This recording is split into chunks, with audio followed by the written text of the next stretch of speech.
I bought a typewriter. I wasn't sure why I ordered it. Maybe it was the whiskey, or maybe it was just one of those late-night online shopping impulses. Either way, the package sat on my porch for an hour before I finally picked it up. It wasn't even a pretty box, just a plain, cardboard rectangle with my address on it. Inside was a black typewriter, sleek and somehow threatening. The keys gleamed like tiny waiting teeth. I set it on my desk and stared at it for a long time, wondering what I'd been thinking. It wasn't even a good-looking typewriter, just old and dusty, but something about it made me curious. So I plugged it in, hoping it might inspire me to finally start that novel I'd been talking about for years. Nothing happened at first. I typed a few random words, nothing more than noise, the kind you make when you're drunk and bored. But then, suddenly, the words came. They flooded out of me. It was like I wasn't even controlling my fingers anymore. I didn't stop until the sun was rising, and there was a stack of pages next to the typewriter. Pages I barely even remembered writing. The first sign something was wrong was the strings. At first, they were just small, almost invisible threads that extended from my wrists into the typewriter. They glimmered like silver, pulling at my skin when I tried to pull away. It hurt, but I couldn't stop.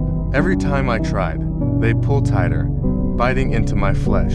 Days went by like this. The stories kept pouring out, better than anything I'd ever written. My agent was ecstatic. My book was going to be huge, but I wasn't the same. I barely slept, hardly ate. My reflection was a mess, gaunt, pale, hollow eyes. The strings grew thicker, wrapping around my wrists, my arms, and finally around my neck.